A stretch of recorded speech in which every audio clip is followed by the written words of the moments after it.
Hello, listeners. Welcome to Hear Me Speak. Today I'll be talking about domestic abuse and COVID-19. The National Domestic Abuse Hotline is 0808 2000 247. The helpline is open 24 hours a day, 7 days a week.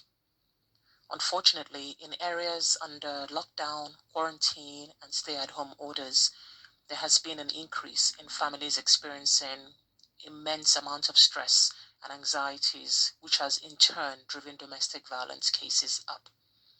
According to a recent report by the Human Rights Watch, domestic violence incidents have increased by 30% or more. What are governments doing to make sure that children are protected during this pandemic?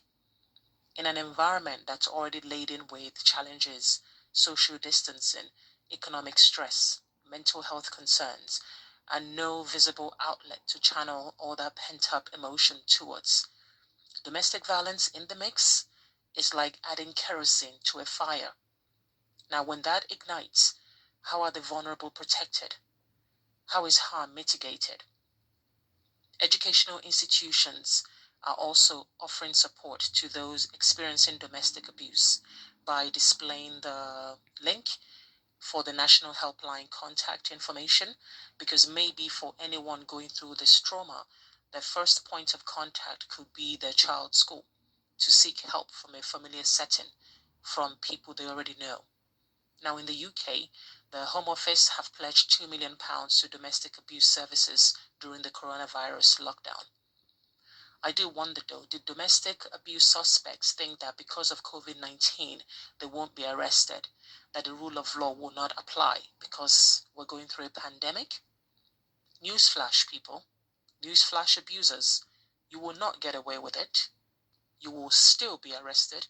You will still be prosecuted according to the government and according to the law. The problem with domestic violence is that it's pervasive around the world, and the global surge during this pandemic is worryingly. It's alarming. There are lots of organizations out there, and kudos to them, both at home and away, providing resources to help reduce violence and abuse.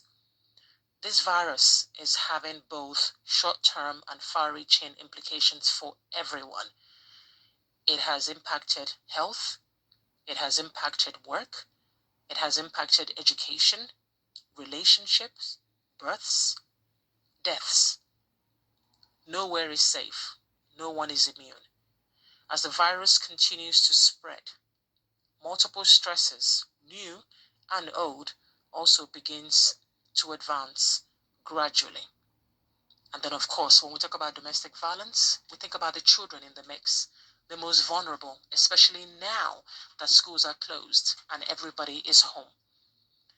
Being isolated in the midst of a pandemic is no fun at all, but you can at least create a routine to keep body and mind as active and engaged as possible. Now, to be isolated and frightened of the person you are in isolation with must be a living nightmare. And coupled with that, again, children are in the mix.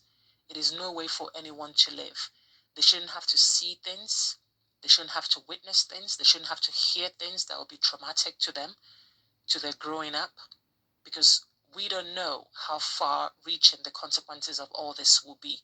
And children grow up and they take all these memories into their childhood, into their adulthood, should I say, which will then impact their future one way or the other.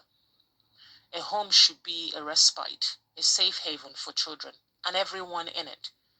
The world is obviously joyful that children seem to be less vulnerable to the coronavirus, but unfortunately, they are the ones at risk when being exposed and witnessing violence within their own home. Unfortunately, due to the unprecedented stress that this pandemic has unleashed, there are now records of unsafety in homes, where once upon a time, violence may not have been an issue before. For a lot of children in the UK and beyond, the virus already means limited or no education, as they risk falling further behind their peers and also not making age-related expectations.